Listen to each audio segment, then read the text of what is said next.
Peace and welcome to the culture here on the Black Star Network. I'm your host, Farajii Muhammad. Thank you so much for tuning in and being a part of the conversation. Folks, we got a lot to talk about. First, let's talk about what's going on in the state of Michigan as those school shooters' parents has officially been sentenced. We'll give you the latest on that situation. Also, we're going to be checking in with Professor Iron Sinwright and Mr. Jesse Gilbert to talk about their new book, The Secret Life of Data, and why it's important for us to be more mindful about where we're spending our data and putting it. So we're going to talk a little bit about that later on. I check in with music insider Tasha Love to talk to us about this JCole, Kendrick Lamar situation, but more importantly, how JCole's decided to bow out gracefully and the impact that has on hip hop. Also, let's talk about what some of the controversial comments made from icon Billy D. Williams about blackface. You don't want to miss that part of the discussion. Folks, stay with us. It's all happening on today's edition of The Culture right here on the Black Star Network. Let's go.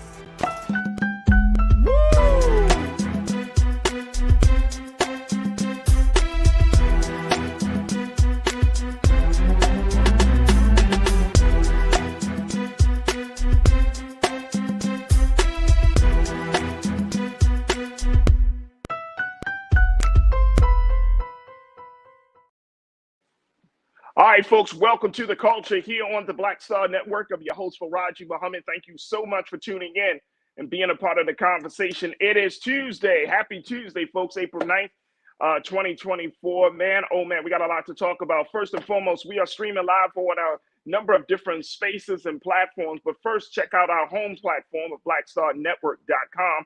Just go to our website today, download the app for free, and make sure you follow us on social media at Black Star Network. And we ask for you to put something in the bucket. And for all of those who have already donated, we cannot thank you enough for your support. And for those who are thinking about donating, make sure you make that decision to say, you know what, I'm gonna move forward with this because we need you as an investor and a stakeholder. But more importantly, we want you to join us in this mission to take digital media to the next level. So again, go to our website today at blackstarnetwork.com. Also, folks, we are streaming live on Amazon platforms and your Amazon Fire TV. Make sure you check us out on Amazon News. We're also on Amazon Prime Video, and you can find us on the Prime Video app under Live TV The News, or find us on Amazon.com under Video and Live TV The News. We're also on the Freeview Network, where you can find us on now under News for Free, and on Plex TV, 24 hours a day, 7 days a week. Just find us on Plex TV.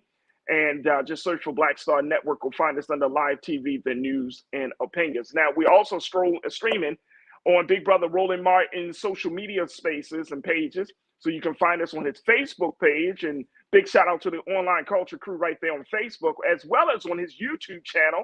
And big shout out to the crew right there as well. Always checking in from around the country. And I see all of y'all. So thank y'all so much, as always, for being a part of the conversation. Brother Damon, Tiana, Pauline Hurt, Cindy D, Nicole Smith, AB the Don, Lori Parks, Cindy D. Who else we got in here? Deidre Hall, I see you. Thank you, as always, for checking in and being with us on the show today. And we'll make sure we do our best to get to all of your comments as we have these conversations. First and foremost, let's talk a little bit about this situation out of the state of Michigan, as the parents of the school shooter, Ethan Crumbley, has officially been sentenced, folks. And this is an important case because this is the first case where the parents have been held responsible and liable in a school shooting. And if you remember this case, this is the case of the young man who went into the school. He had some problems in school. His parents bought him a gun and recklessly went into the school. Not only did the parents' reckless decision lead to this tragedy, but he also made the decision to use the gun. And even in spite of warnings and in spite of conversations that were had with both the school officials and parents, Ethan Crumbley still set out on his nefarious deed and became another school shooting. So they have officially been sentenced. They're looking at 10 to 15 years. And they are looking at 10 to 15 years in prison. They were found guilty of involuntary manslaughter in separate trials earlier this year, but now they have been sentenced together. And the family members of the 4 students were killed in the 2021 shooting addressed the parents during the sentencing hearing, with one father telling the couple, "The blood of our children is on your hands." Now, this is a case, their cases stand as, according to legal experts and gun law advocates and those who are in the conversation about gun use and gun responsibility. They're saying that this is the first time a parent of a school shooter has been held directly responsible for such killings. So this case will set a precedent moving forward, as that's what a lot of legal folks are saying, that this case will be setting the precedent. And I want to kind of get your take on this very quickly, crew, that how do you feel about this whole process now that this conviction has been made? 10 to 15 years, do you feel like justice has been served? Post your comments in the chat. We would love to hear directly from you. I'm going to take a quick pause. When we come back, let's get to some of your comments as we talk about the parents of school shooter Ethan Crumbley, how they have officially been sentenced to 10 to 15 years today. And what does that mean for the larger conversation about gun laws, gun reform, and gun usage? So, folks, stay with us. The conversation continues on the other side here on The Culture on the Black Star Network.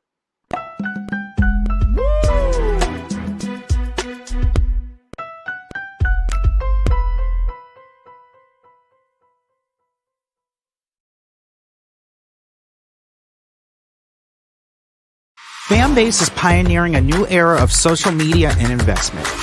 This next generation social app has already raised $10 million and has just opened a new round to invest. For details on how to invest, visit startengine.com/fanbase or scan the QR code.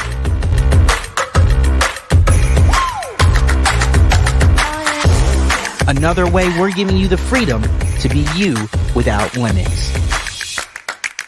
As bad as Trump was, his economy was worse, and Black America felt it the most. He cut health insurance while giving tax breaks to the wealthy and big business. He stoked racial violence, attacked voting rights, and if reelected, vowed to be a dictator and, quote, get revenge. We can't go back. As president, I put money in pockets, creating millions of new jobs, and capped the cost of insulin at $35 a month. There's a lot more to do, but we can do it together. I'm Joe Biden, and I approve this message.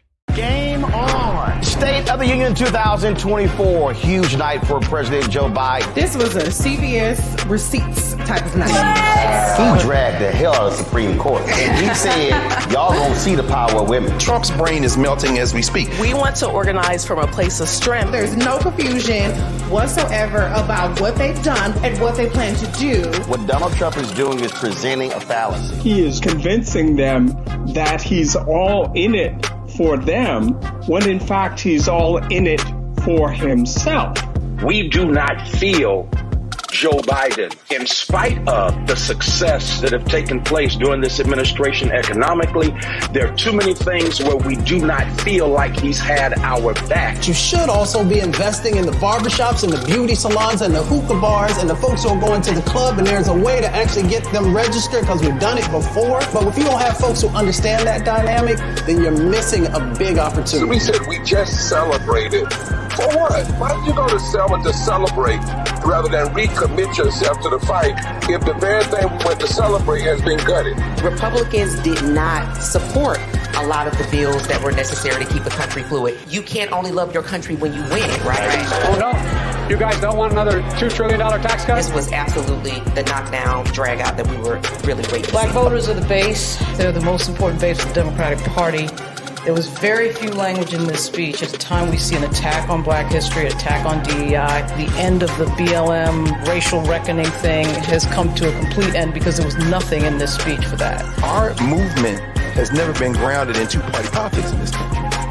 All of our movements ultimately get co-opted by a state that is anti-Black. They called the old because they knew the way, and they called the young because they were strong. And I believe there is a good combination of that, but we can have ideas and we can have visions and dreams, but we have to have our young people also working beside us because they are strong and they will run that race and they will run it to the end. Activists, organizers, and young people have been pushing this administration to be on the right side of history and to do something about the issues that they care about. While the Ukraine and Palestine are critical issues, they are not the only global issues. Not a single black person who should ever let it come out their mouth that I'm tired. Because there is somebody else who came before us who didn't stop fighting.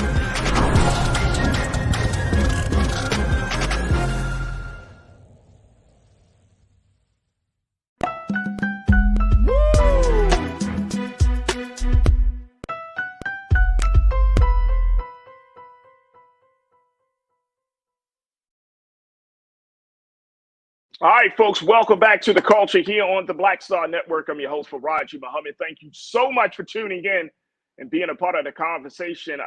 We're just talking a little bit about the latest coming out of the state of Michigan, where the parents of Ethan Crumbley has officially been sentenced, folks, for the acts of their son, Jennifer and James Crumbley, the parent of the Michigan school shooter who went into his school back in 2021, killing 4 students on a rampage, has been found responsible, guilty, and have been sentenced as a result of this. These are the parents right here, folks. These are the parents. And y'all remember, they are the ones who provided the gun. Even though that there was some conversation about his health and mental health and well-being and all of those things, they were the ones that provided the gun. Now, this case is major, and this is why we've been following this case. It's just because this is the first major case where parents are going to be held, where parents are held responsible for the actions of their children. Imagine if that was the case for other situations, but for this particular situation, this was the first case to happen, especially a first case where the parents are not charged, convicted, and sentenced. And this is going to set the tone. Now, the question becomes, how much of a tone will it set, not just in the state of Michigan, but across this country, especially in given our conversations about gun laws, gun reform, gun usage? How will this impact all of those discussions?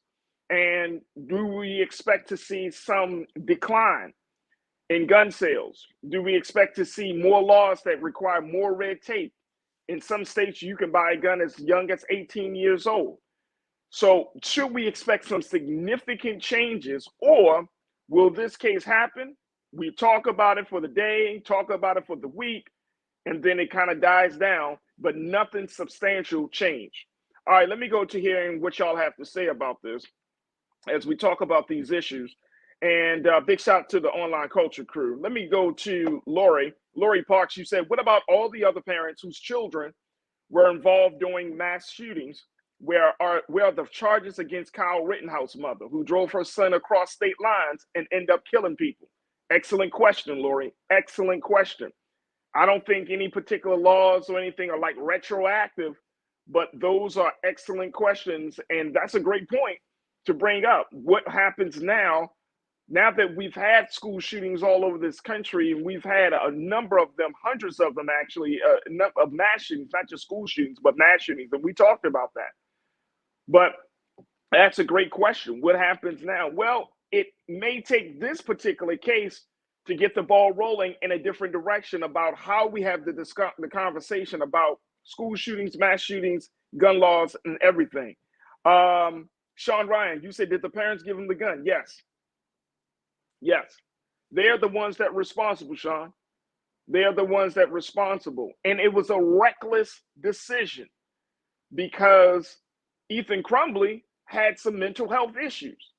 The school was put on notice. Folks in the school knew. The parents didn't know. I guess they didn't know. I guess they didn't know what was going on in the heads of their son, what's going on in his classroom, his friendships, and all of those things. But yeah, they provided it. Cindy D, you checked in. Thank you, Sean, for the question. You said someone needs to be held accountable.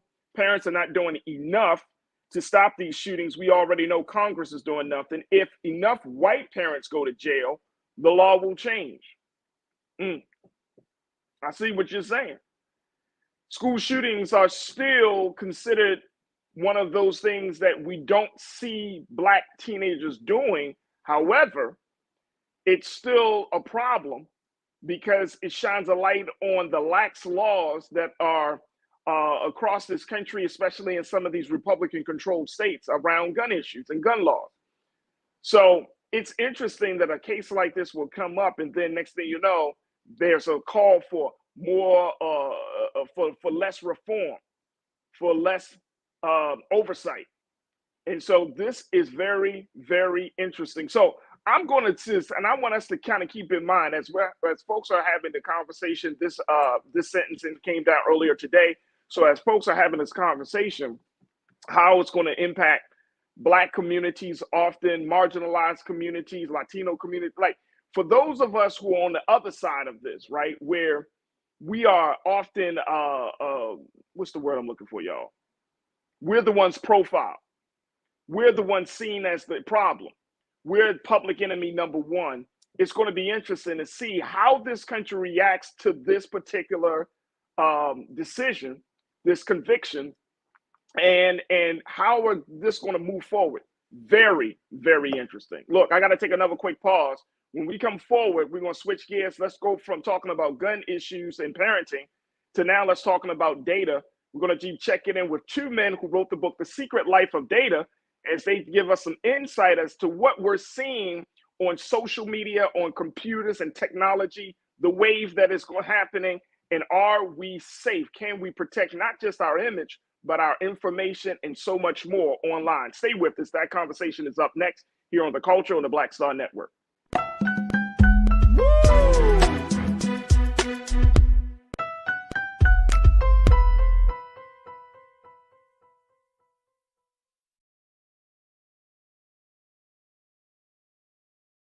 Fanbase is pioneering a new era of social media and investment. This next generation social app has already raised $10 million and has just opened a new round to invest.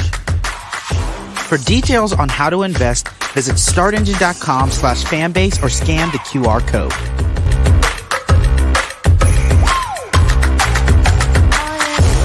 Another way we're giving you the freedom to be you without limits. As bad as Trump was, his economy was worse, and Black America felt it the most. He cut health insurance while giving tax breaks to the wealthy and big business. As president, I put money in pockets and capped the cost of insulin at $35 a month. There's a lot more to do, but we can do it together. I need you to scream for your new beginning. 5, 4, 3, 2.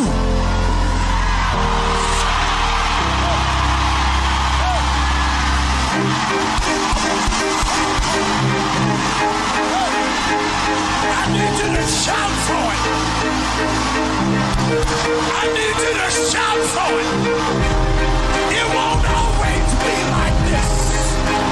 Sooner or later, it's gonna work in your brother's favor, in your sister's favor.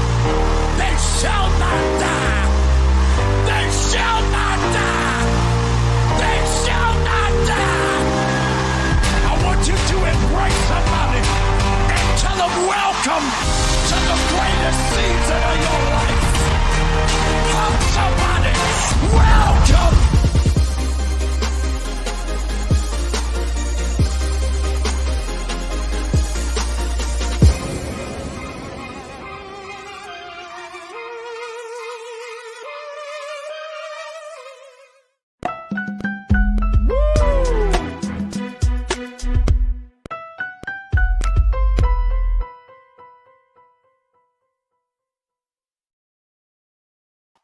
All right, folks, welcome back to The Culture here on the Black Star Network. I'm your host, Farajii Muhammad. Thank you so much for joining me. Let us now switch gears. Let's talk about technology, and more importantly, let's talk about data, the secret life of data. This is the title of the new book coming from Iron Sinwright and Jesse Gilbert. They talk a little bit about where we are going in technology, from AI to everything else, social media, so much to talk about. And so I'm very, very excited to have Professor Iron Sinwright and Jesse Gilbert joining me today to talk about this work. Professor Jesse, thank you so much for joining me. How are you today? Doing fine. How are you, Farajii? Good. We're good. Good. Jesse, thank you, sir. Thank you very much for having us. Absolutely. Let's talk a little bit first about what was the inspiration behind writing this book, The Secret Life of Data? Why write a book about data? Well, so Jesse and I have known each other for a long, long time. We actually met way back when in high school. We're both from Brooklyn. And for years and years and years, we've been talking about, having an ongoing conversation about the ways in which technology changes society, changes culture, changes our sense of who we are. And as we become professional researchers and professional builders and experts in technology, we more and more felt like what we were seeing happening was not being reflected in the larger conversation.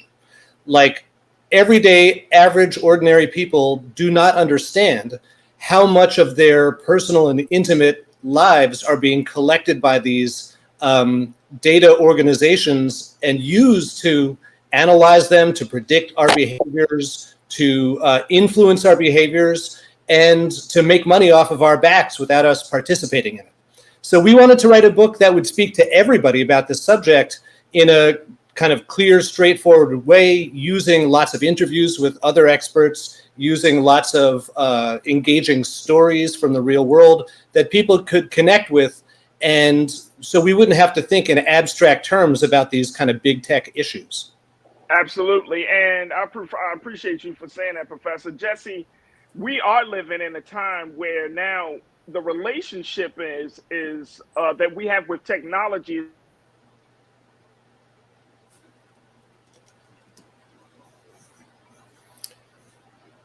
Farajii, I can't hear you. I think I lost your audio. Yeah. Yeah. Yeah.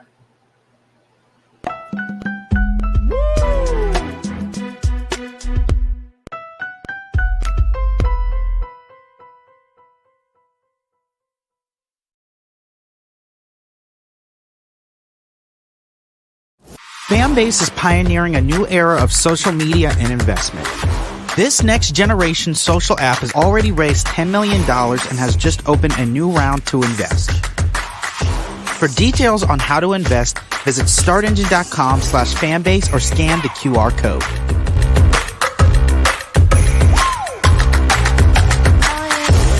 Another way we're giving you the freedom to be you without limits.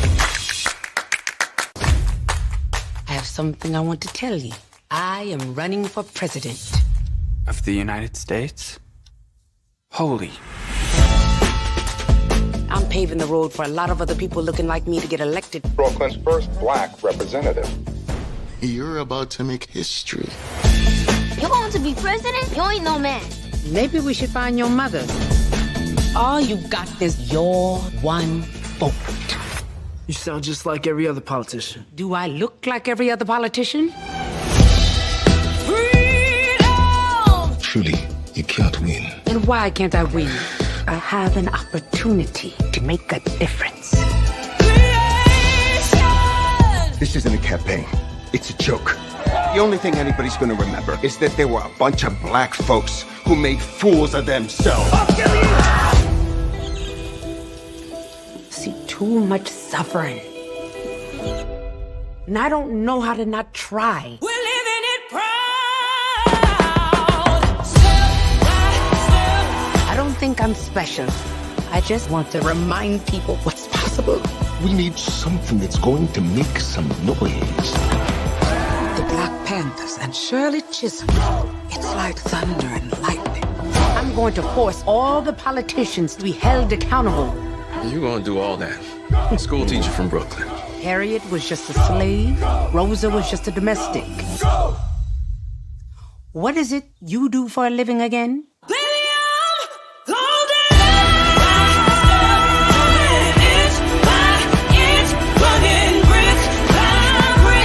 The people of America are watching us.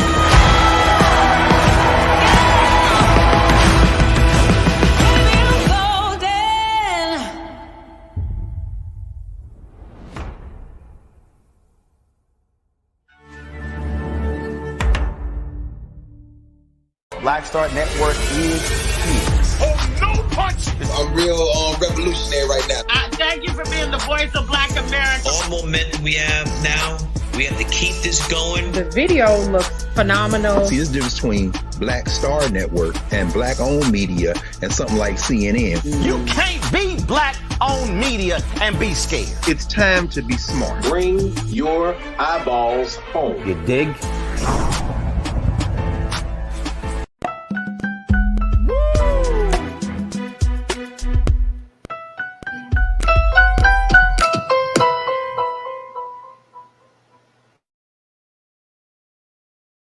All right, folks, welcome back to The Culture here on the Black Star Network. I'm your host, Farajii Muhammad, and just had to get the bugs out of our system as we talk about technology today with our very special guests, Hiram Sinwright and Jesse Gilbert, the authors of the book, The Secret Life of Data. Now, this is a book that talks about our relationship to technology in many different spaces and layers.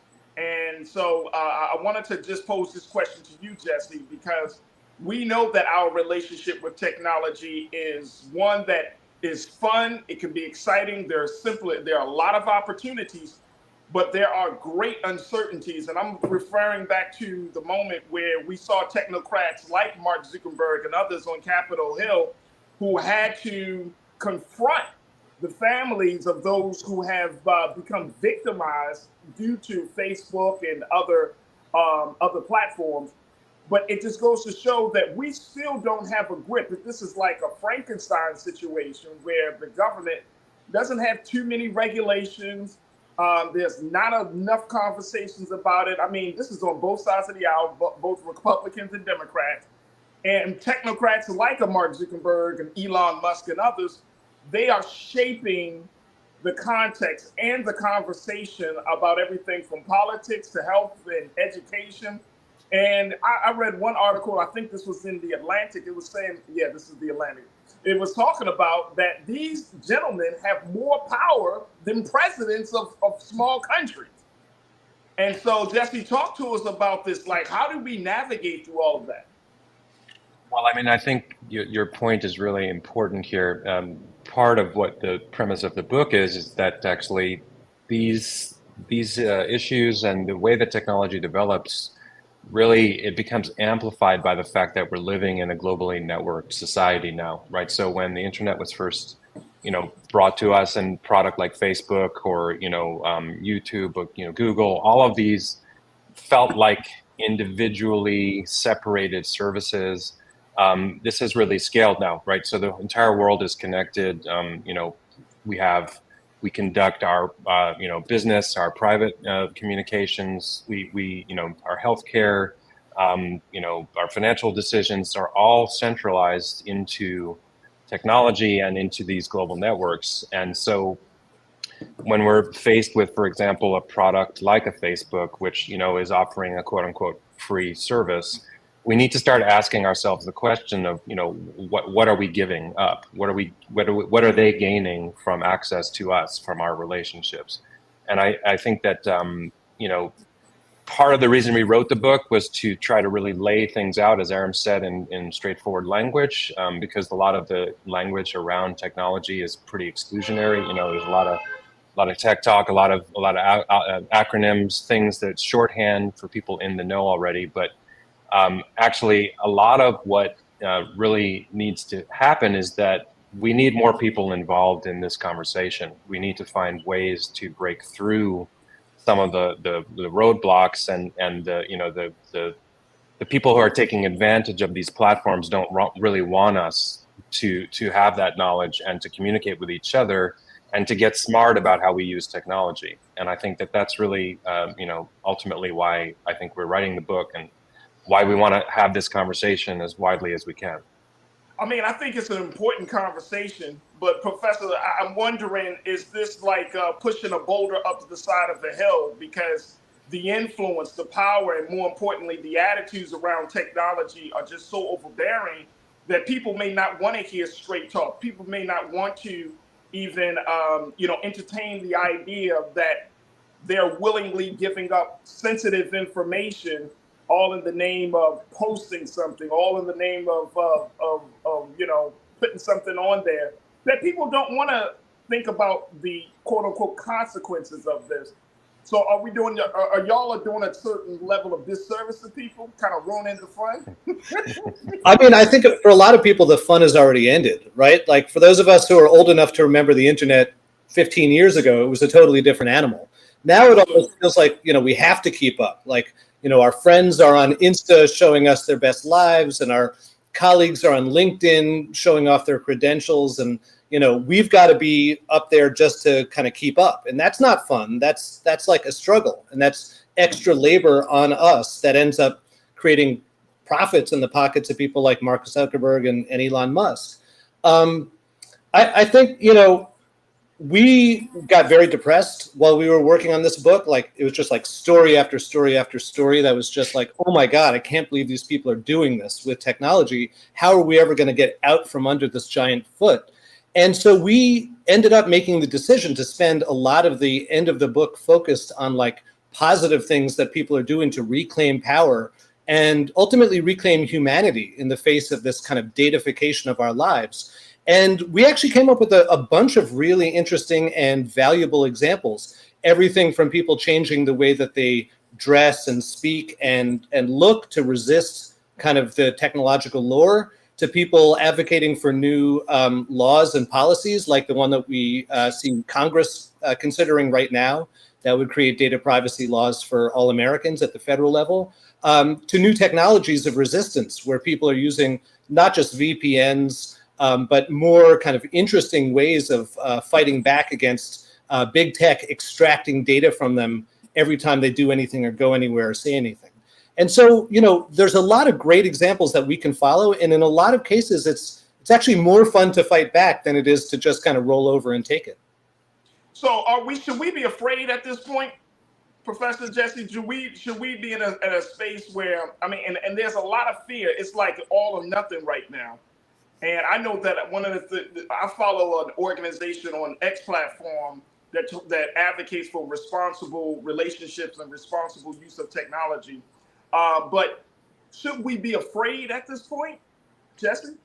I think we need to be watchful, and I think we need to talk to each other. I think we need to really, have our eyes open as to what is possible and some of the really bad ideas that are circulating right now.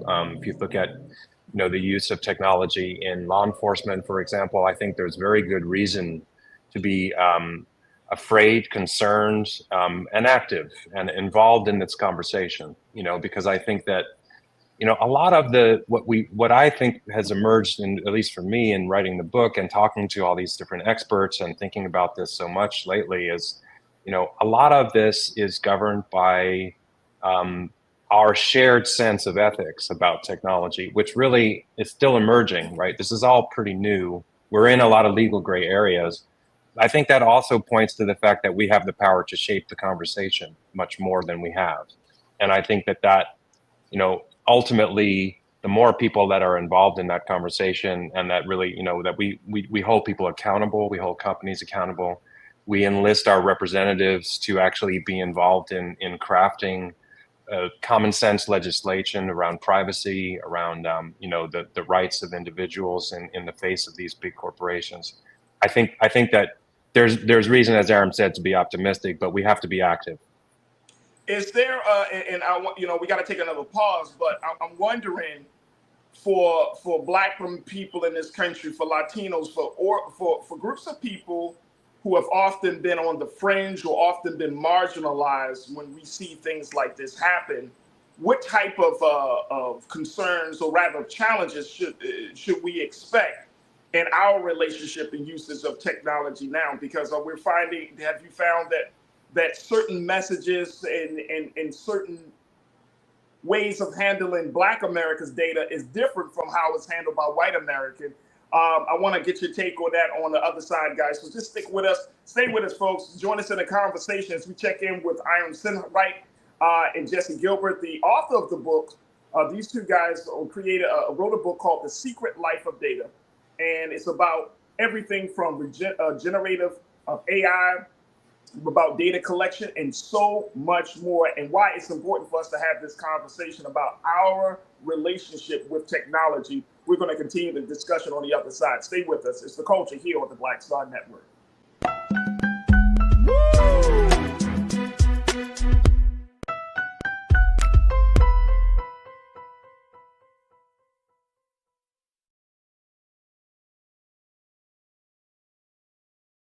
Fanbase is pioneering a new era of social media and investment.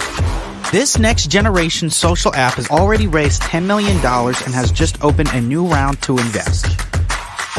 For details on how to invest, visit startengine.com/fanbase or scan the QR code.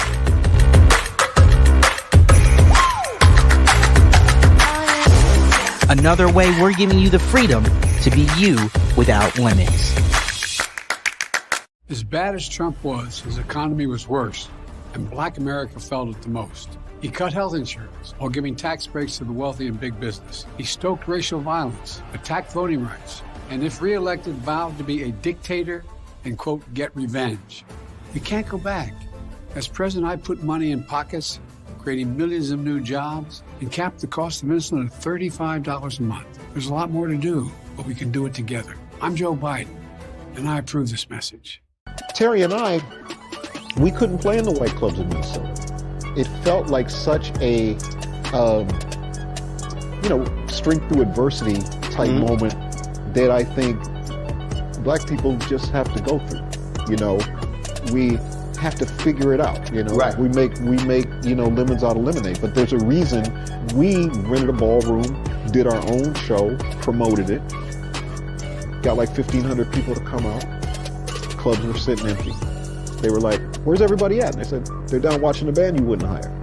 So it taught us not only that we had the talent of musicians, but we also had to have the talent of entrepreneurship.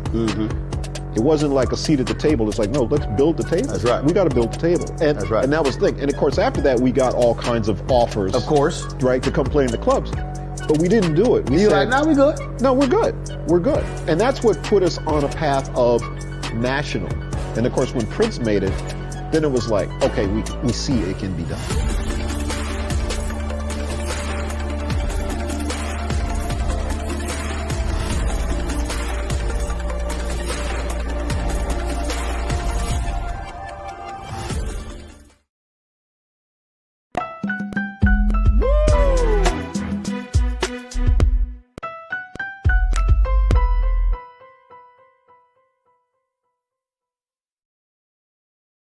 All right, folks, welcome back to The Culture here on the Black Star Network. I'm checking in with two dynamic guys who wrote a very, very important book for our time.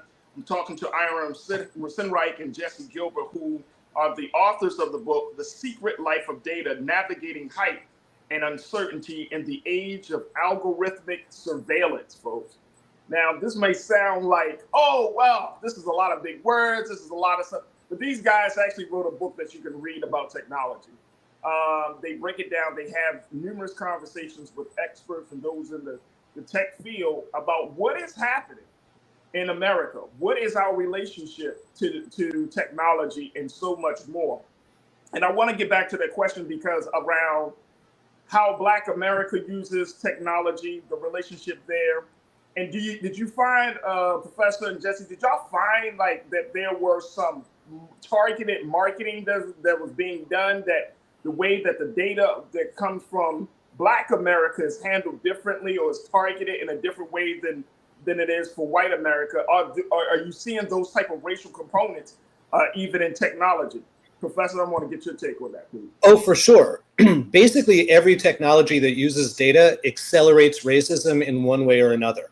Right. So like facial recognition systems are much more likely to misidentify African-American, pedestrians than white pedestrians. And then those false positives get fed into police databases, which means that Black people are going to get arrested more frequently.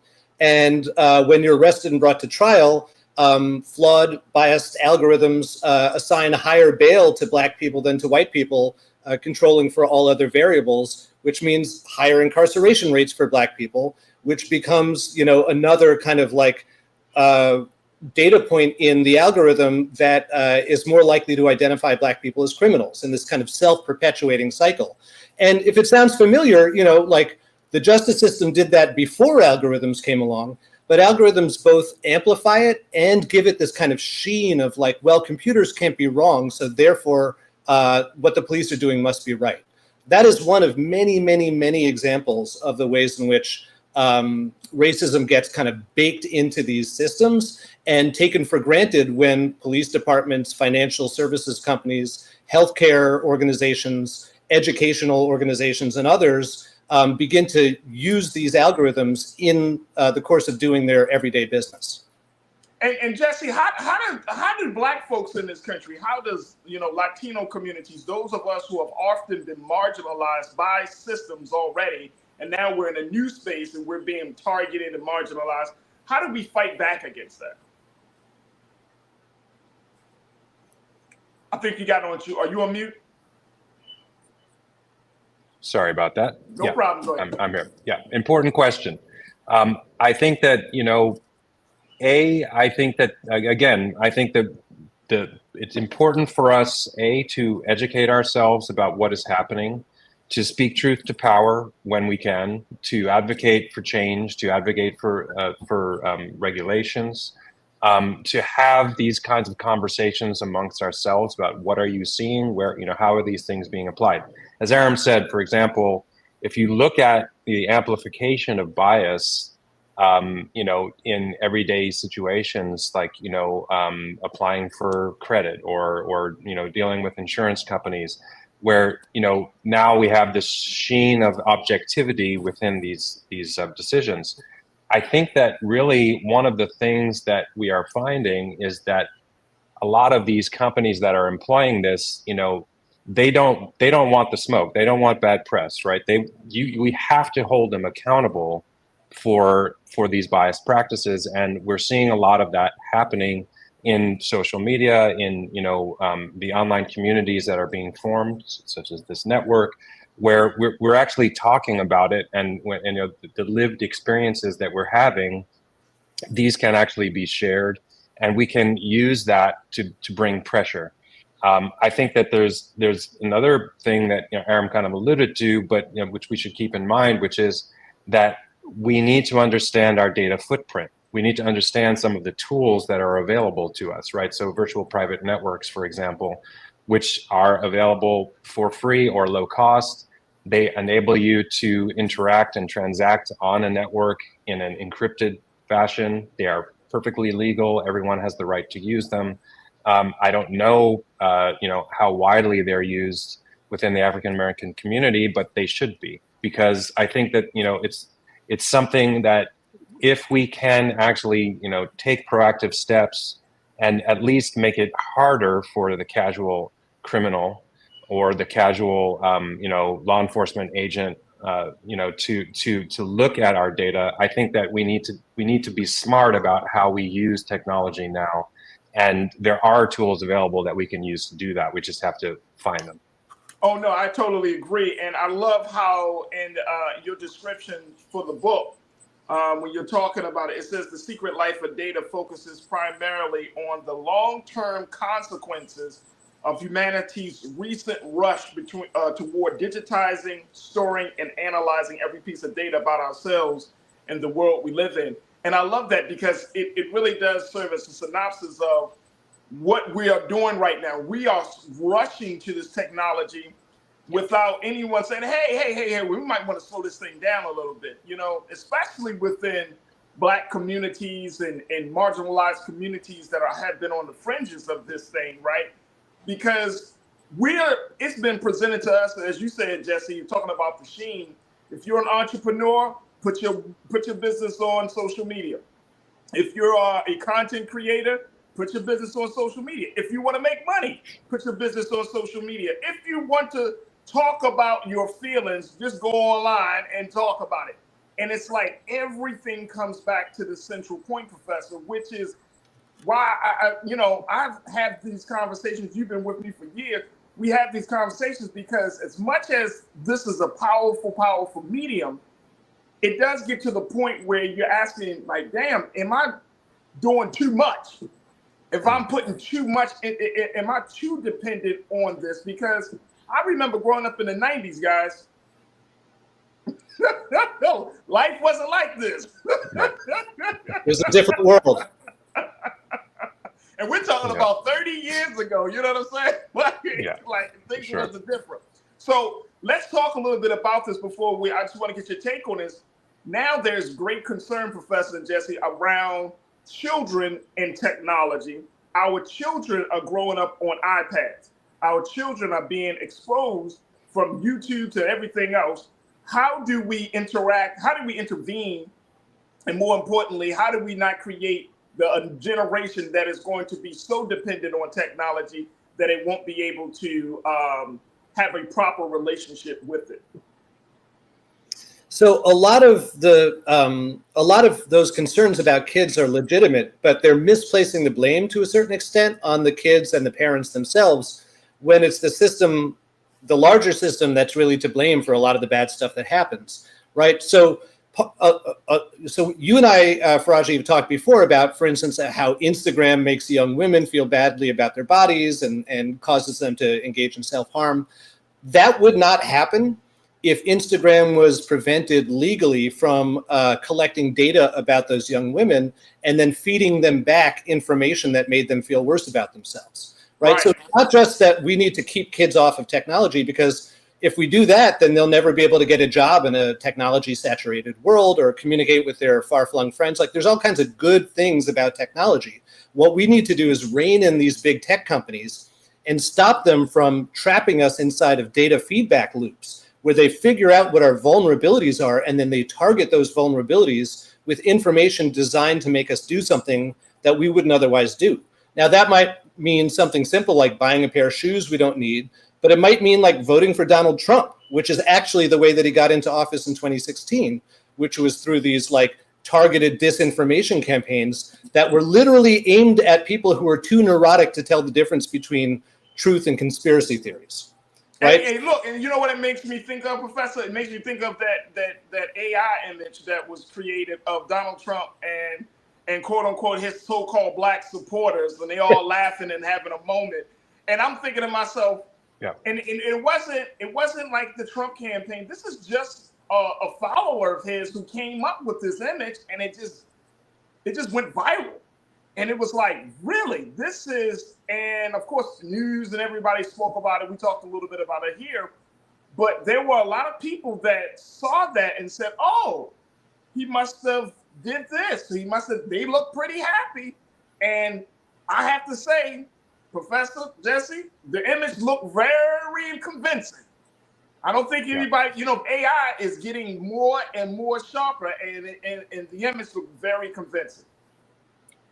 Yeah, I think we're going to see more and more of this. Obviously, we're heading into election season, right? So these are all concerns that we have, and we need, again, to be vigilant about. I think that, that particular image, while it may have been convincing in some ways, I think there's probably a healthy dose of skepticism about, his connections in the African American community. But I think that there's plenty of misinformation that is not tripping those wires, and that is getting past our defenses. That, again, we are in the election season, right? So if you think a little bit about what you were talking about the long-term consequences of what we're doing. So, for example, Facebook, where we understand now that the product of Facebook is us, right? Understanding us better. Understanding our tendencies, our likes, who we're friends with, what kind of music we listen to, what our political leanings are. All of that becomes a product that Facebook can sell to the highest bidder for advertising. And when you get into now combine that with Citizens United, and you connect to the idea that there is no limit to the speech that political parties can do. Then it was natural for them to want to get into the online advertising business. And hey, there's a company that has a lot of data about us, right? So participating in these activities where sharing photos with your friends or your favorite playlist or whatever, that is harmless on the one hand, but it has longer term consequences, and we see it clearly in these moments like an election where that kind of data can be weaponized, can be used to swing close elections, can be used to encourage people not to vote, for example, to not participate in the political process. All of those things are just important, again, for us to be real about this, that, these are products. This is not just some simple free lunch that we're getting, right? This is it's not a service that we pay for like, others, but we pay, there is a price still. And that price is the level of influence that they have. Absolutely. The book is called, folks, The Secret Life of Data, Navigating Hype and Uncertainty in the Age of Algorithmic Surveillance. The authors are Aaron Sinwright and Jesse Gilbert. Make sure y'all check them out. This is from MIT Press, as they are having the conversation in a much different way, in a much more in-your-face, down-to-earth understanding of everything from digital surveillance to generative AI to talking about our overall relationship with technology. And we wanted to make sure that we had this conversation here on The Culture. So Jesse, Professor, thank you so much for joining me today. I truly appreciate it. It's been an honor. Thank you. Great to be here. All right, folks, we got to take a quick pause. When we come forward, let's switch gears from tech to now hip hop. Let's talk about a major moment in hip hop that happened over the weekend and how it will impact the culture moving forward. I check in with my sister Tasha Love, Music Insider, to give us the latest on the fallout, or rather the feedback around JCole and Kendrick Lamar. And if you don't know who these hip-hop titans are, well, just stick around. We'll have the conversation up next. Plus, I got to tell you what Billy D. Williams had to say as it relates to blackface and how he might be under fire very, very soon. Stay with us. It's The Culture here on the Black Star Network.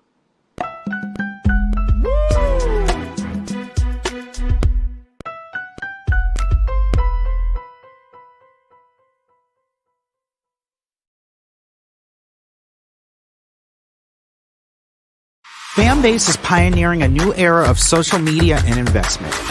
This next generation social app has already raised $10 million and has just opened a new round to invest. For details on how to invest, visit startengine.com/fanbase or scan the QR code.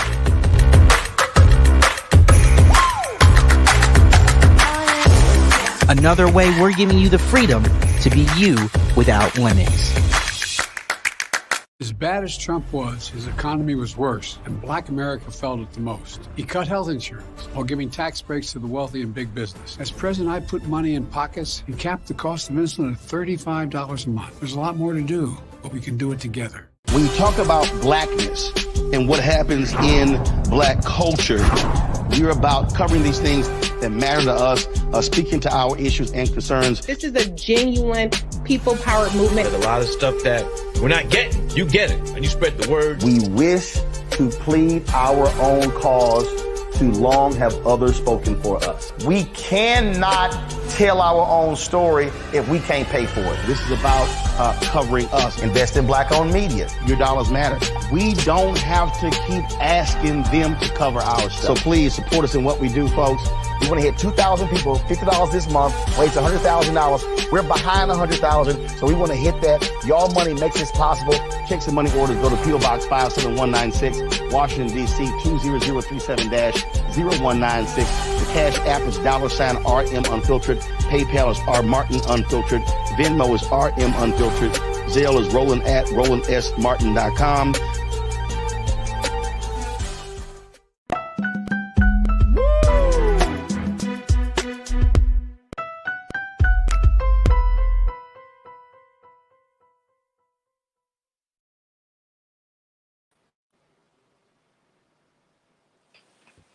So much for tuning in and being a part of the conversation, folks. Man, oh man, great conversation we just had with Aaron Sinwright and Jesse Gilbert about the secret life of data. Man, oh man, if you missed the conversation, make sure you go check us out, be a part of Team Replay.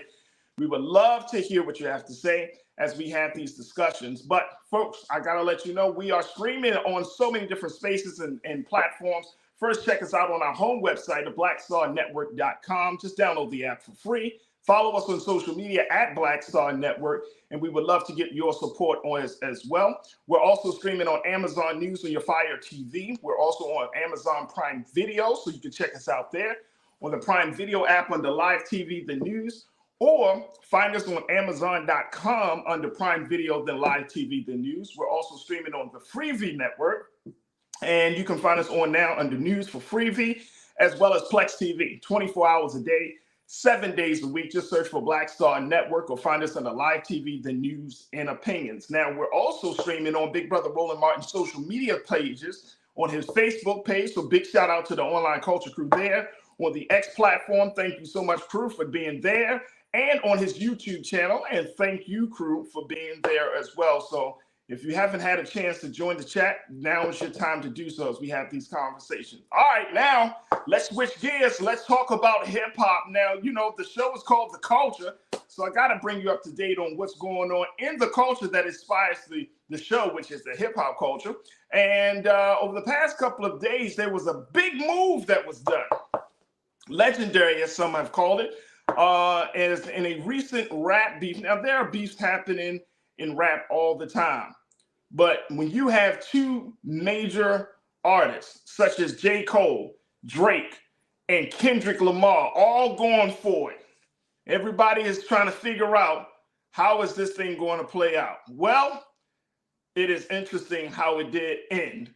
I'm going to bring my sister Tasha Love, who's a music insider, together to talk to us about this, because this was major. Tasha, good to have you back again. How you feeling this afternoon? I feel wonderful. Thank you for having me again. Absolutely. You know, you were the first person that came to my mind. You were the first person that came to my mind. No, don't say that. Don't say that. I'm a blush and I'm dark skinned and it doesn't match well. But you know, I was thinking about this and I was like, I gotta have Tasha on the show to talk about this. I didn't even want to talk about it yesterday because I was like, yo, I want to have her on Tuesday. I want to bring her on Tuesday. Because this was a big moment. Here you have a major artist like JCole, who has come through the ranks and has ascended to the top of the top, putting out some of the most prolific and thought-provoking and some real good, authentic stuff. His content, his music is really, really authentic. His brand is very rooted in being yourself. And then you have an individual like a Kendrick Lamar, who represents, of course, the West Coast. He comes in, and of course, with his classic album, Good City, Mad Kid, and just kind of takes over the industry. Then you have an individual like a Drake, who comes in and he's just got us dancing all the way for the past 15 years that he's been in the industry, moving and shaking. And they all kind of clash. But then when some words were said on one of Drake's songs with Kendrick, with JCole being a feature, saying, and just identifying JCole saying, look, there's only three of us here. We the big three. Kendrick didn't like that. He responded in kind with a diss track. A diss track. People say, oh my gosh, this is going to be it, Tasha. They about to go at it. Kendrick put a little something out there, but in his new album, Might Delete Later, that he released over the weekend, he released it. Yeah. But then he said this at a concert. Let's play the video of JCole as he talks about this situation. Except for one part. It's one part of that shit.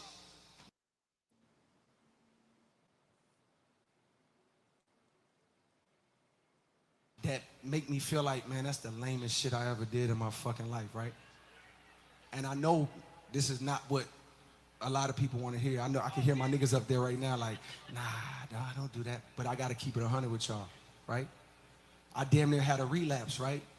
Because y'all heard some shit that happened 2-3 weeks ago, however long it was. Y'all heard that bazooka that was dropped on the motherfucking game, right? So all of this time of me moving on my own accord, for the first time I was tested. Why am I tested? Because I got the world and I got my niggas like, what you gonna do, Cole? My niggas like, boy, I must have had 1,000 missed calls. Oh my fucking God. Text flooded, I couldn't even answer my shit. Nigga, it's wartime, boom, boom, boom, right? Niggas wanna see blood. And I was conflicted because, one, I know my heart, you know what I mean? And like, I know how I feel about my peers, these two niggas that I just been blessed to even stand beside in this game, let alone chase their greatness, right? So I felt conflicted because I'm like, bro, I know I don't really feel no way, but the world want to see blood. I don't know if y'all can feel that, but the world want to see blood. So I say all of that to say, in my spirit of trying to like get this music out, I ain't gonna lie to y'all. I moved in a way that I feel spiritually feel bad on me. Like I try to like jab my nigga back and I try to keep it friendly. But at the end of the day, when I listen to it and when it comes out and I see the talk, that shit don't sit right with my spirit. That shit make me feel, that shit disrupts my fucking peace. So what I want to say right here tonight is in the midst of me doing that and in that shit, trying to find a little angle and downplay this nigga's fucking catalog and his greatness, I want to say right now tonight, how many people think Kendrick Lamar is one of the greatest motherfuckers to ever touch a fucking microphone? Dreamville, y'all love Kendrick Lamar, correct? As do I. So I just want to come up here and be like, publicly be like, bruh, that was the lamest, like, goofiest shit. And I say all that to say, it made me feel like 10 years ago when I was moving incorrectly. And I pray that God align me back up on my purpose and on my path. You know what I mean? I pray that my nigga really didn't feel no way. And if he did, my nigga, I got my chin out. Take your best shot. I'm gonna take that shit on the chin, boy. Do what you do. You know what I mean? Like, all good. Like, it's love. And I pray that, y'all are like, forgive a nigga for like the misstep and then I can get back to my true path. Cause I ain't gonna lie to y'all. Past 2 days felt terrible. Like, it let me know how good I've been sleeping for the past 10 years. Wow. Right. Now, of course, that was the unedited version. That was JCole. Tasha, I want to get your first response to that now, and then we're going to go into it more after the break. But what did you hear from JCole on that? I'm so glad you asked. First of all, the first thing that came to mind is how grown man of him to acknowledge that this was something that he did under 100% peer pressure, right? And this is from his peers, his team, his management group, among others, that forced him, I'm going to say forced, and when I say forced, I mean energetically. They put this perspective in his head that this was something that he had to respond to. And he said it when he was on stage. He said, yo, my boys looked at me and was like, so what you gonna do? And isn't that the battle that we face consistently within the hip hop industry? It's always like, oh, there's a diss. Oh my gosh, we gotta come back. It's been time and time again, from UTFO to Roxanne Shante, then the real Roxanne. I mean, it goes on and on and on, from right. LL, and then you have little, Kumo D. This is hip hop, right? But the only difference with J. Cole's perspective is that he actually said, I lost sleep for a few days and it didn't feel good to me. And I want to acknowledge that this wasn't something that I should have done. And I realized that in hindsight, and I can really respect him for this move. This is a move that is going to live for eternity online, in hip hop, in print, because of course the New York Times addressed it. Anything that's in the New York Times, that's gonna live on forever. I'm in the New York Times. You made it, baby. That's right. I mean, once I got printed in the New York Times, I was like, okay, pop my collar, it's on. But now we are really talking about a grown man who has made the decision to not carry forward a hip hop beef, but to squash it in real time. And the response has been 100% explosive. This right here, we got to take a quick pause. But I'm gonna be honest with you, Tasha. I am still processing the impact that this will make on the music and the industry, right? And you've been a music insider for years. Yeah. And as much as this sounds good to us, the consumers, I know the people in the record companies and the industry are like, God, because we're waiting. Yeah, we're waiting, but there's a silver lining that I know we're going to talk about. And so I'll wait till we come back on the other side. Let's do it. Folks, I'm checked in with my sister, music insider Tasha Love, as we talk about the impact of Kendrick Lamar publicly admitting that he regrets going into any type of beef with his fellow peer, Kendrick, JCole regretting with his fellow peer, Kendrick Lamar, and the impact it has. Many of you might be, oh, well, why are we talking about this? This is a major turning point in hip-hop music, folks. Yeah. Major turning point. We'll continue to talk about it on the other side. Stay with us. It's the culture here on the Black Star Network.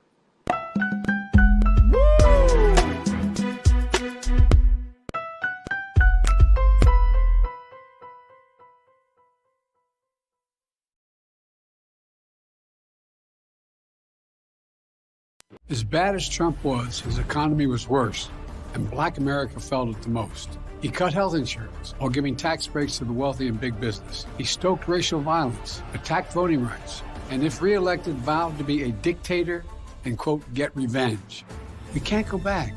As president, I put money in pockets, creating millions of new jobs, and capped the cost of insulin at $35 a month. There's a lot more to do, but we can do it together. I'm Joe Biden, and I approve this message. Fanbase is pioneering a new era of social media and investment. This next generation social app has already raised $10 million and has just opened a new round to invest. For details on how to invest, visit startengine.com/fanbase or scan the QR code.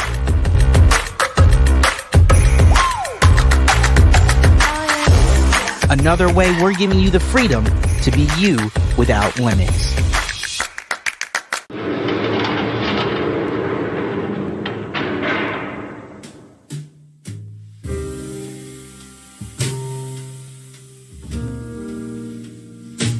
You have the right to remain silent. Anything you say can and will be used against you in a court of law. You have the right to an attorney, and if you cannot afford an attorney, one will be appointed for you.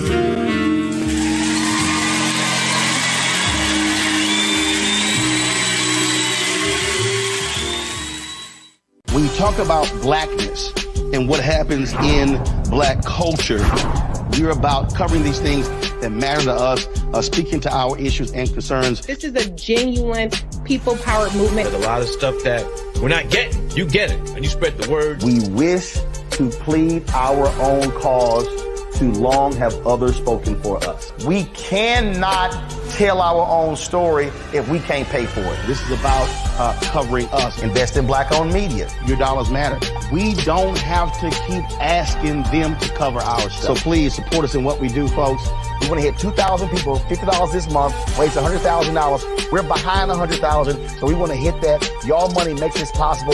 Check some money orders. Go to P.O. Box 57196, Washington, D.C. 20037-0196. The Cash App is $RM Unfiltered. PayPal is R Martin Unfiltered. Venmo is RM Unfiltered. Zelle is Roland at RolandSMartin.com.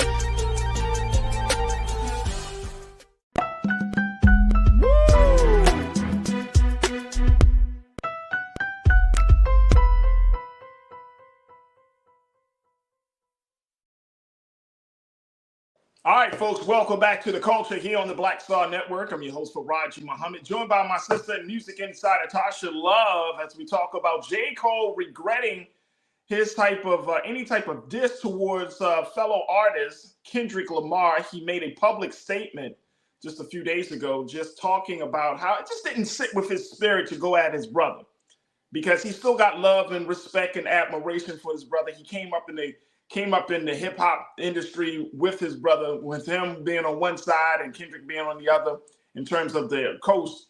And it just didn't sit well. And Tasha, this was, I think this was, everybody keeps saying this was bigger than rap. This, in a time where we see so much division, especially between black men, in a time where we are at a crossroads, where we're like, you know what? How many times are we going to put ourselves out there, be at odds at one another, and we don't reap the real benefits of it? We're not gaining in this whole process. And you know it, like probably more than anybody know it, that when beefs happen, we can go back to, of course, the infamous and classic East Coast, West Coast beef, how that generated sales of music, that got the conversation started. I mean, everybody was talking about it, Biggie and Tupac and Shug and Puffy and all of that stuff. And Right. now we're at a different point. And I can remember beef just in the commercial break. I was just thinking like, damn, we had a lot of little different skirmishes and beefs over these past couple of years. Yeah. We had Jay-Z and Nas. We had right now we're looking at, you know, Meek Mill and Drake. We've seen that situation. I mean, we've had all of these beefs and this whole process. So what do you make from this? Well, first of all, you mean Drake and everybody. Oh yeah, Drake versus everybody, right?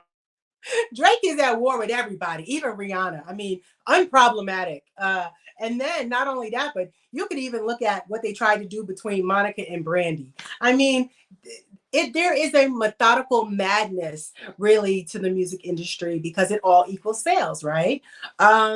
But the thing that you said the most that was poignant to me, because it came to me immediately, although JCole was born in Germany, he then came to North Carolina, got to, of course, St. John's University, where he graduated magna cum laude. But then you have Kendrick Lamar, who's on the West Coast. But they ended up on the XXL freshman issue together alongside a slew of upcoming artists, including Nipsey Hussle. So when we start to talk about them coming up together, we really are looking at them graduating, getting into the game together.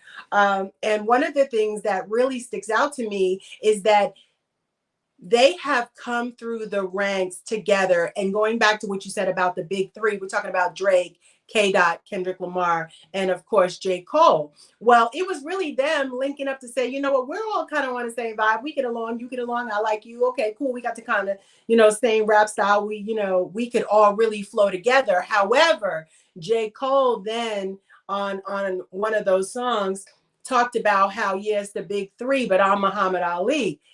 That got a little personal when you're rapping with Drake and K-Dot, right? So Kendrick Lamar is like, what you mean you the Muhammad Ali? Because we all know Muhammad Ali is, I'm the greatest. There is no more. You know what I mean? Right, right. But if we think about it, that's all that hip hop really is, right? It is you claiming the throne. And whether it be the king of New York or king of LA or the Midwest, wherever you're from, we still have to realize that you got to speak it into existence, really manifestation, right? So Jay-Z thought he's the greatest. Nas thought he was the greatest. Big thought he was the greatest. Puffy thought he was the greatest. But now you have K-Dot and Kendrick Lamar and JCole coming in, both saying that we're the greatest. I'm the greatest, but we're on the same team. So with that said, Kendrick Lamar releases Control. And on Control, he's like, yo, F the big three. Basically, he's like, you know, I'm it's just me. And so JCole. Oh, you mean like that? Like, the one that he did with Future, like that. Right. So JCole is like, okay, what's that about? You know what I'm saying? So they have a private conversation. And he's like, I'm feeling some kind of way. And but you have to go back. This spans years. They've been sparring at each other for years, although standing on the same stage. We still have to acknowledge this is still hip hop. Hip hop is battling, right? But at some point in time, you're gonna say something that's gonna cut deep with somebody, and they're gonna be like, "Yo, son, I was just playing." You know what I mean? And then it becomes, and then it becomes real, and now it has become real to where JCole feels as though his response to Kendrick Lamar's Control was more personal, and for that he apologized because he feels as though this is not who I am. You know, I don't want to spar against my friend. But then you have people like, yo, this is hip hop. You know, this is what hip hop is. But he's like, but that's my brother. You know, he's not heavy. That's my brother. And so that's where the conflict really comes from. But I think that it also opens up the door, Tasha, for us to have different conversations about how we relate to one another. You're talking about that level of maturity and self-awareness. You're talking about just the simple fact that a man can say, look, man, I don't want no smoke. I don't want no trouble, right? And of course, hip hop culture, it breeds this level of hyper masculinity that I think that is so pervasive in our, you know, I can remember, you know, 50 Cent was the definition of hyper masculinity to me when he dropped Get Rich or Die Trying. Right. You know, that level of manhood. But now we're in a different phase of what it means to be a man. And it's not just about the music. It's about what it means to be a man in an industry that wants to profit off of your ignorance. Correct. And so what we're seeing now is consciousness. What we're seeing with this particular moment is, hey, this is an opportunity for me to switch gears up on what we've been used to, and more importantly, to point out the fact that we want to do something different. That Black men, we can be competitive. We can be, you know, steel sharpen steel, but at the end of the day, I'm not going to disrespect you or degrade you or humiliate you or embarrass you just for some claps or some likes or even, you know, a little payday at the end. And I think that speaks volumes about his maturity as as a person and as an artist.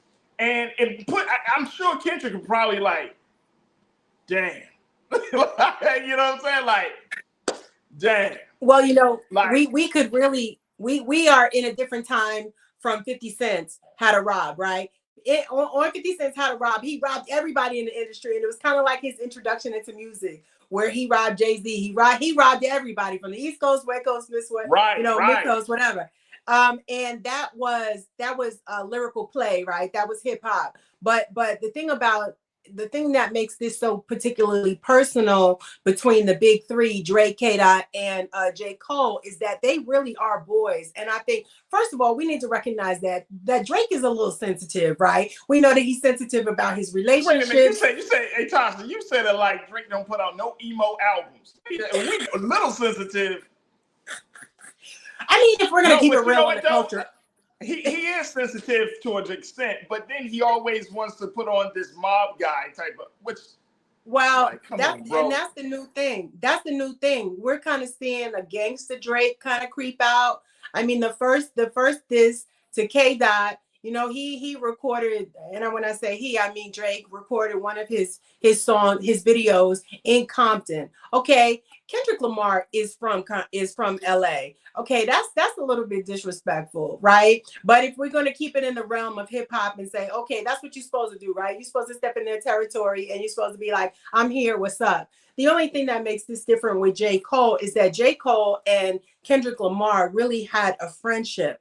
He would pop up at his album signings. They had plotted to, I'm hoping that this is the silver lining, that, you know, they really were working on an album together. I think that there may have been creative differences. I think there was people in their ear. K-Dot started winning all these awards. Drake was just getting like fan favorite, whereas Kendrick Lamar was winning Grammys for, you know, best new artist. I mean, he got best lyricist. JCole wasn't winning. He won a Pulitzer. One of a crew members saying, right. Official Sanika, you said, what's really beef to someone who won a Pulitzer for music?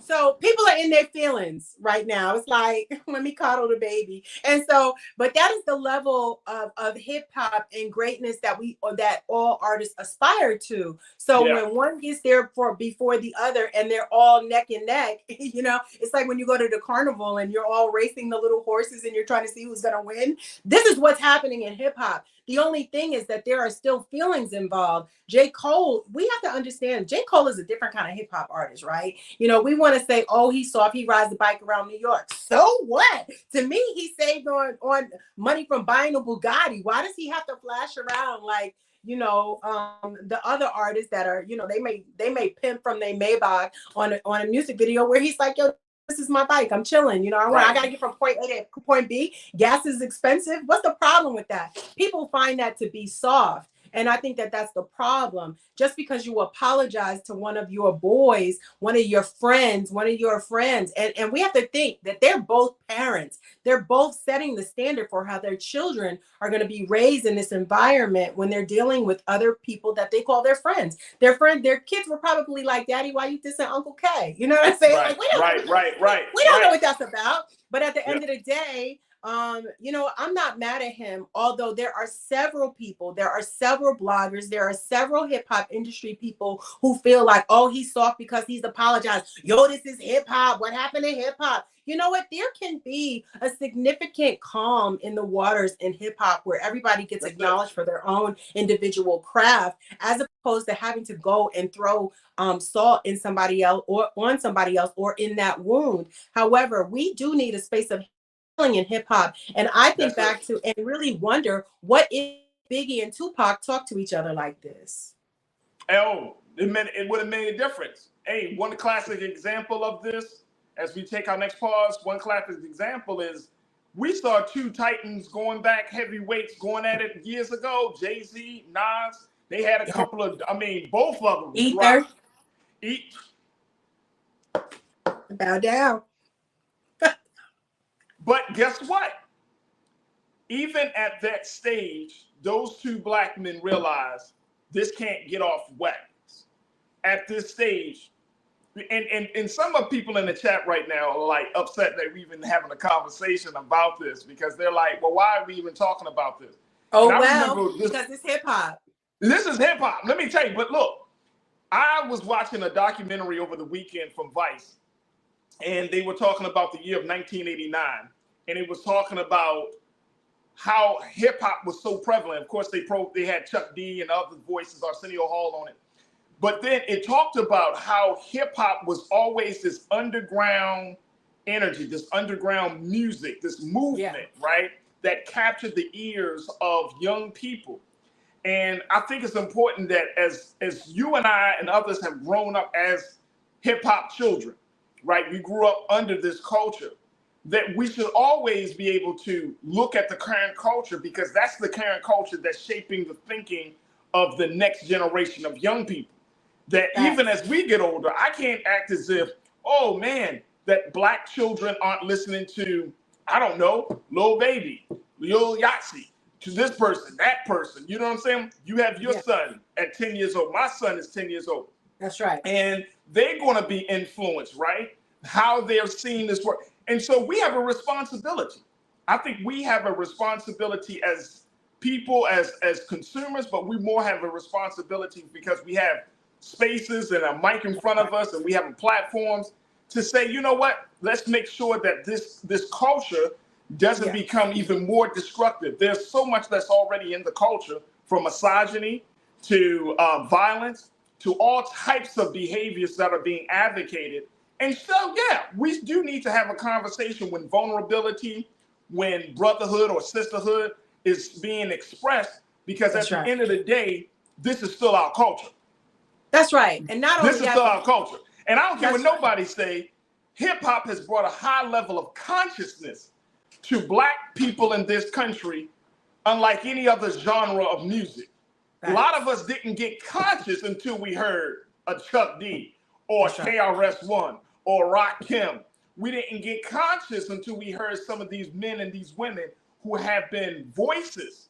They're not just telling about what's going on in the ghettos, but they're also giving us some insight, some light as to how we can overcome this. And it's a very, very powerful medium. Tasha, I got to take another quick pause.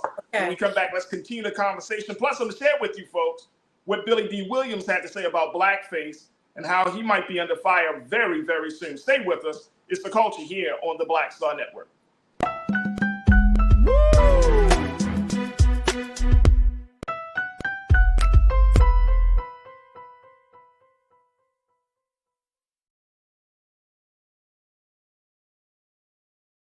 As bad as Trump was, his economy was worse, and black America felt it the most. He cut health insurance while giving tax breaks to the wealthy and big business. As president, I put money in pockets and capped the cost of insulin at $35 a month. There's a lot more to do, but we can do it together. Fanbase is pioneering a new era of social media and investment. This next generation social app has already raised $10 million and has just opened a new round to invest. For details on how to invest, visit startengine.com/fanbase or scan the QR code.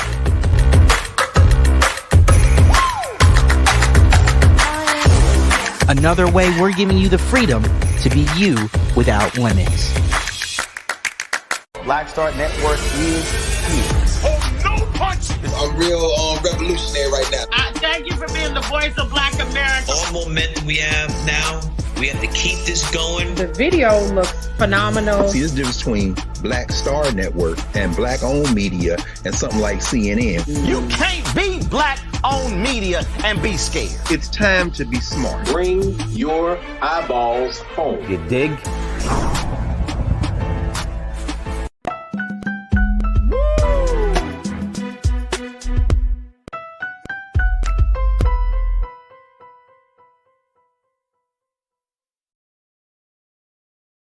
All right, folks, welcome back to The Culture here on the Black Star Network. I'm your host, Farajii Muhammad, joined by my sister, music insider Tasha Love. Tasha, talking a little hip-hop. All right, let's switch gears a little bit, Tasha, because, you know a little something about the culture. Just a little something. Kenya. Yeah, just a little something. Let's switch gears from talking about these youngsters to talk about these old heads, where legendary actor Billy D. Williams has been maybe not. I mean, haven't seen too much controversy, but he's been saying some very interesting things in these recent book tour that he's doing. He's having his release of his memoir, What Have We Here? Portraits of a Life. That was dropped in February. So he's been kind of on this media tour of this situation.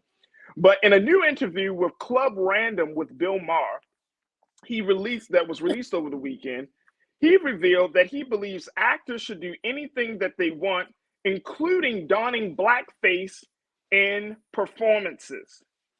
Now, if y'all remember the history of blackface, that was the offensive act that white performers did years ago before Black people were even able to perform publicly.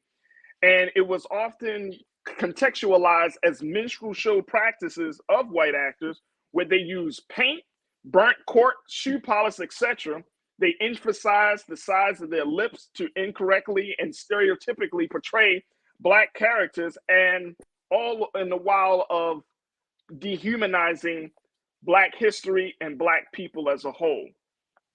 What do you make of this, Tasha? Okay, first what of all, are we seeing from it? Why are you laughing? Why? You know what? Because I watched the interview in its entirety. The first thing he said is he pulled out his medication and he said, "I didn't take my medication today." Okay, that's one, because he is an 87-year-old man. And first of all, he's an icon, but we don't know that medication, we don't know what that medication is for, okay? We don't know if it's for his cognitive abilities. We don't know if it's for diabetes. We don't know what that's for. However, but what we do know is that I imagine that his PR person was standing behind the camera like, no. Like, cut. And I say that because when you listen throughout the interview with Bill Maher on the Random Show, that what he does not want to do throughout the interview is discuss race. Every time Bill Maher brought up race, he was like, no, I don't want to talk about race. Why do you live in that space? Why are you here?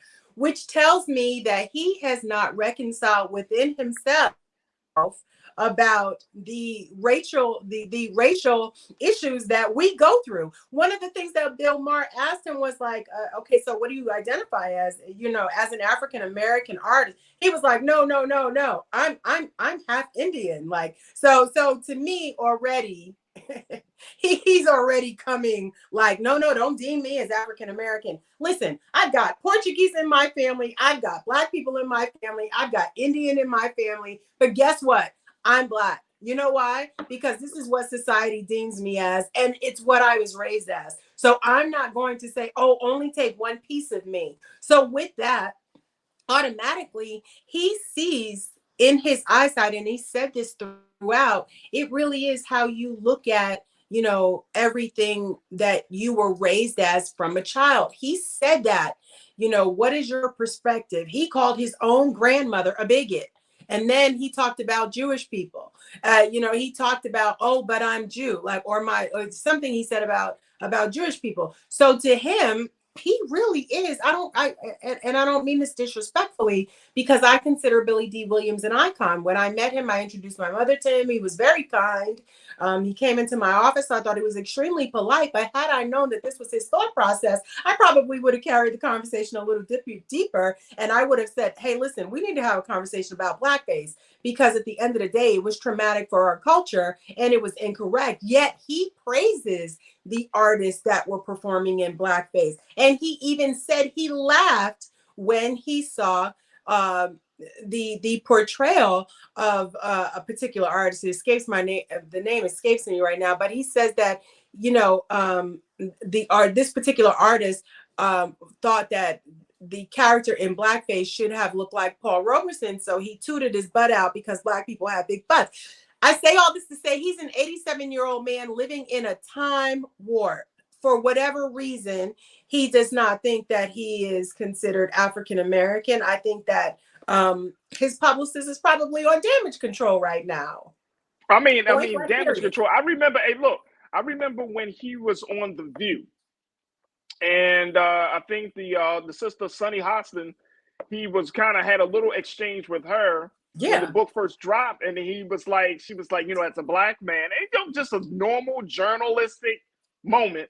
He's like, oh, no, I'm brown. And he means that, but we also have to remember the people that he hung out with. I get that, but see, here's why I think this is important. This is important because for the culture and for who he is and what he represents, Billy D. Williams, for many, many years. And my mom told me a really funny story years ago, how she met him, because my mother used to be a flight attendant, and she met him, and he was flirting with my mom. Because he liked Black women. So I may not have been here unless my mom had made a different decision. Okay, Mom. But the fact is that he is an iconic man who represents Black excellence. He was that guy. Yeah. He was, when he was at the prime of his, and even now, I mean, he's still in a lot of big projects and whatnot, but it just seems so silly that you 87 years old, and we're going to take our next pause in a moment, but you're 87 years old, and as a Black man, you still can't say, well, look, I'm a Black man, or yes, this is my people, right. Or yeah, like, come on, bro, and I get it. Okay, maybe it's the meds.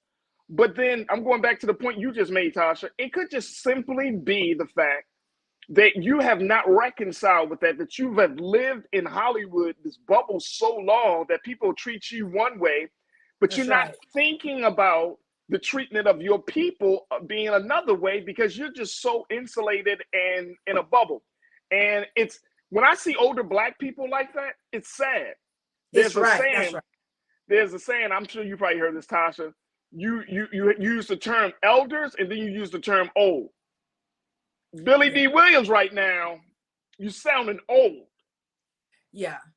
I'm going to let you go to break because I got a response for that. And I agree with you. So I don't want to run over in time, but no, let's do it. Let's take a quick pause. When we come back, let's continue and get some final remarks from Tasha. And plus, I'm going to raise up some comments that you said, crew. Stay with us. It's The Culture here on the Black Star Network.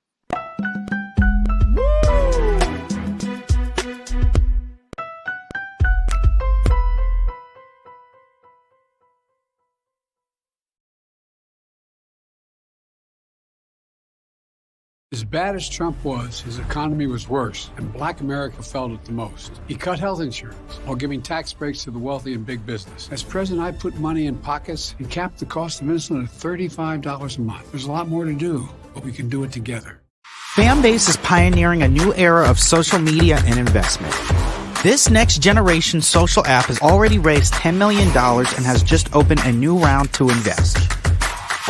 For details on how to invest, visit startengine.com/fanbase or scan the QR code.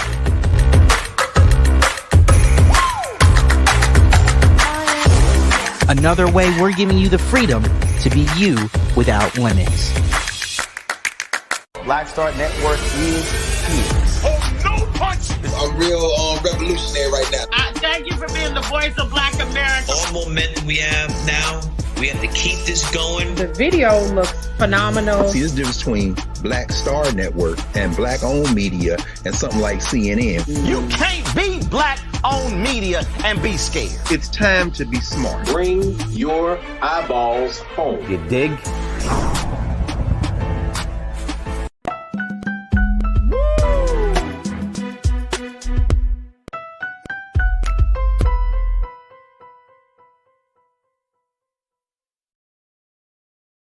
All right, folks, welcome back to The Culture here on the Black Star Network. I'm your host, Farajii Muhammad, joined by my sister, music insider Tasha Love, as we talk about some of the latest controversial statements from legendary actor and icon Billy D. Williams, 87-year-old Billy D. We should throw some pictures up there of Billy D. Williams, man. I'm serious. You know, it's sad. It's really sad, man, when you see somebody going into a space and God willing, you know, Tasha, when we get to that age, we still have our senses and faculties and, you know, don't lose sight of who we are and where we come from. You know what I mean? Because this is really, really sad.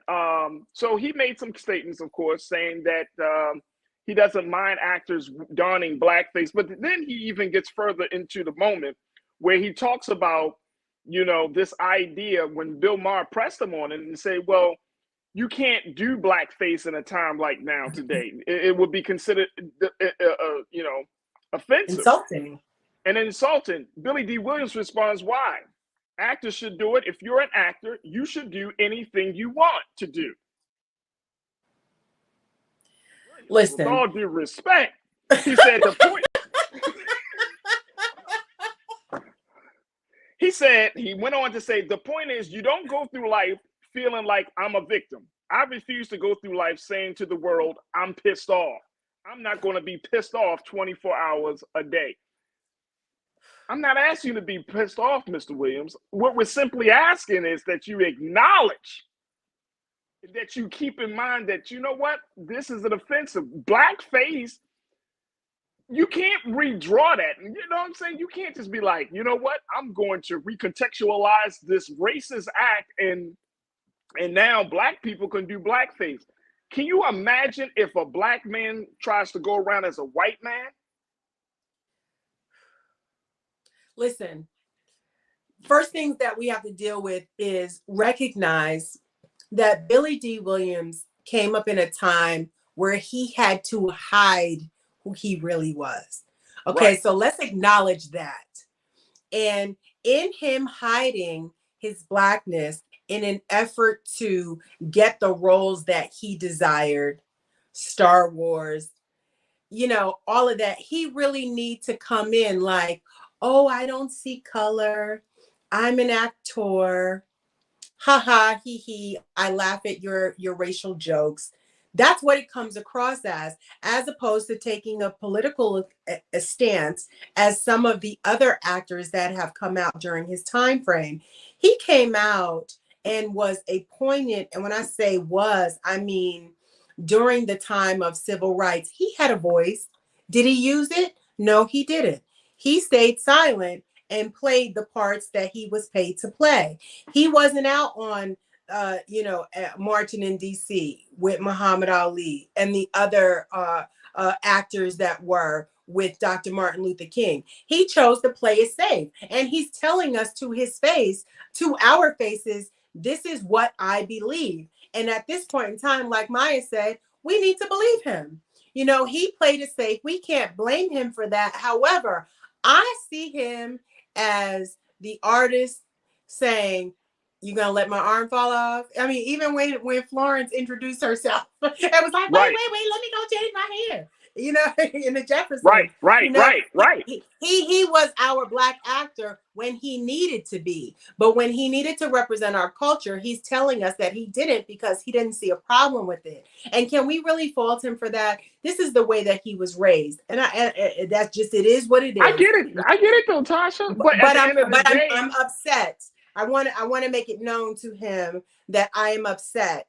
He had the opportunity to take this stance, especially with speaking with Bill Maher, who tells us on a constant, you know, what we as Black folks need and where we come from and what we ought to do. He had the opportunity and he missed it. He had the opportunity to say, I disagree that actors should have used blackface. However, that's my stance is they have to do what they have to do in order to get the role that they want. But we need to raise our level of consciousness. So I'm a little bit disrespected. I feel disrespected by that. And especially because he's one of the greats. And I feel a little embarrassed, to be honest with you. I agree. Because he was so iconic in a lot of those Black productions, those Black TV, Black movies and stuff. He was the guy. Now, I'm going to be honest with y'all. I mean, the Colt 45, I mean, he was the face of the malt liquor. I mean, I guess you got to do what you got to do, but and trust me, this ain't just about Billy D. Williams pushing malt liquor. I just don't like, that's a whole different conversation. But they hired him, but stop, pause. They hired him because he was a Black man and he pushed the malt liquor. So we can't ignore that. Colt 45 would not be what it is today. Come on. I mean, Colt 45 would not be what it is today without Billy D. Williams. It would not. It would not be what it is today without Billy D. Williams. All right, let me go to the crew. Crew, y'all said you don't like my music. If you don't see color, then you shouldn't discuss racism. Let me just say this, and I agree with you on that. You don't like my music, but I think that's one of the silliest things I've ever heard people say. I don't see color. You lying. You're lying. Lying. Because this is you mean to tell me in modern day America, that you don't see the person's color, you don't recognize privilege. Let me tell y'all why that's phony. Right. Go into some of the most influential white neighborhoods in wherever city or town you in and try to do some wild stuff in that neighborhood. Or just try to shop. Color. Just try to shop. Just try to shop. You don't even have to some of that areas. I'm in LA. Go to a store. You can't just walk around in certain neighborhoods without being stopped. They see color. Well, you can't deliver mail. You can't barbecue in the park. Look, you can't go into some of them neighborhoods unless you have a damn jacket that says post office, Amazon. You better have some sort of identifying gear to be in certain neighborhoods. And it doesn't even matter if we have the identifying gear. Our skin is the identifying gear. I mean, I'm with you right there, Tasha. I'm with you right there. Official Sanika, Billy D was born in the 30s. He should be ashamed of himself. He should be. I agree with her. Yeah. Let me see here.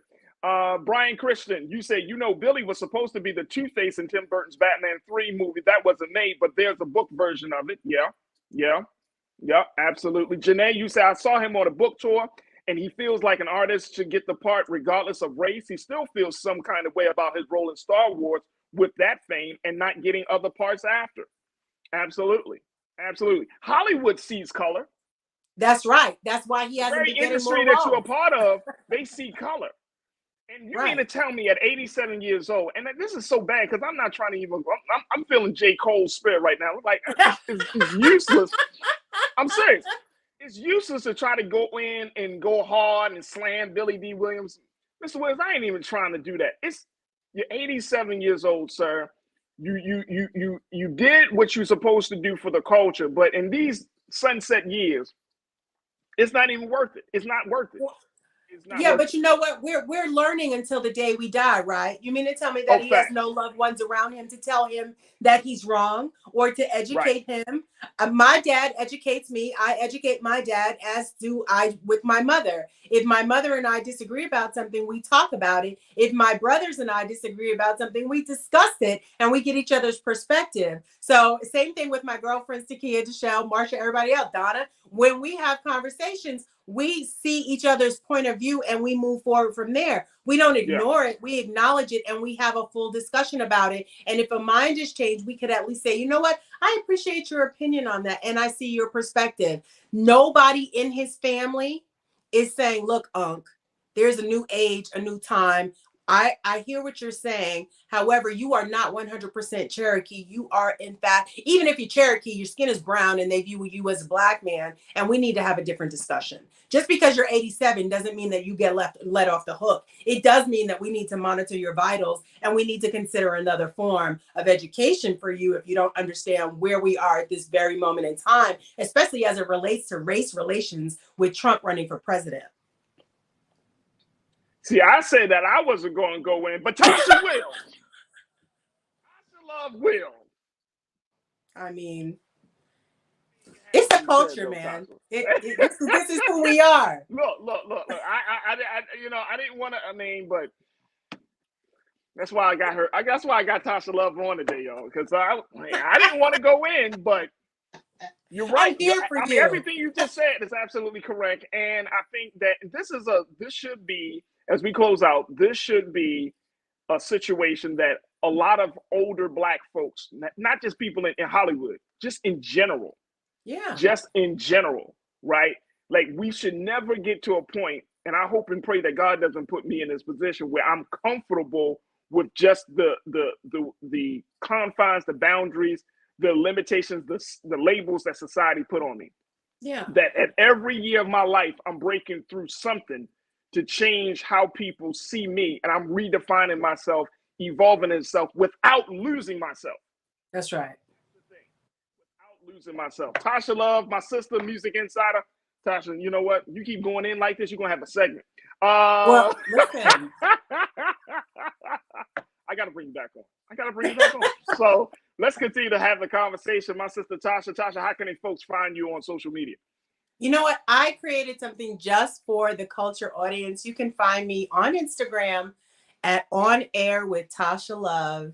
And I'm right there waiting for you guys. Come on through. There it is right there. Tasha Love, one of the great music insiders that we have. And she's a great contributor, bringing a lot of new insight to this conversation. So Tasha, thank you so much for being so good for the culture. Thanks for having me. Absolutely. All right, folks, that's going to do it for me. I thank each and every one of you for being a part of the conversation. Make sure y'all do your due diligence. Support us at Black Star Network. Go to our website today at blackstarnetwork.com. Download the app for free and follow us on social media. We would love to connect with you. Stay tuned. Up next at 6 p.m. is Roland Martin Unfiltered. As always, never be afraid to challenge what's wrong. Stand for what's right while being yourself in the process. God willing, we'll talk to on Thursday for another exciting edition of The Culture right here on the Black Star Network. Peace.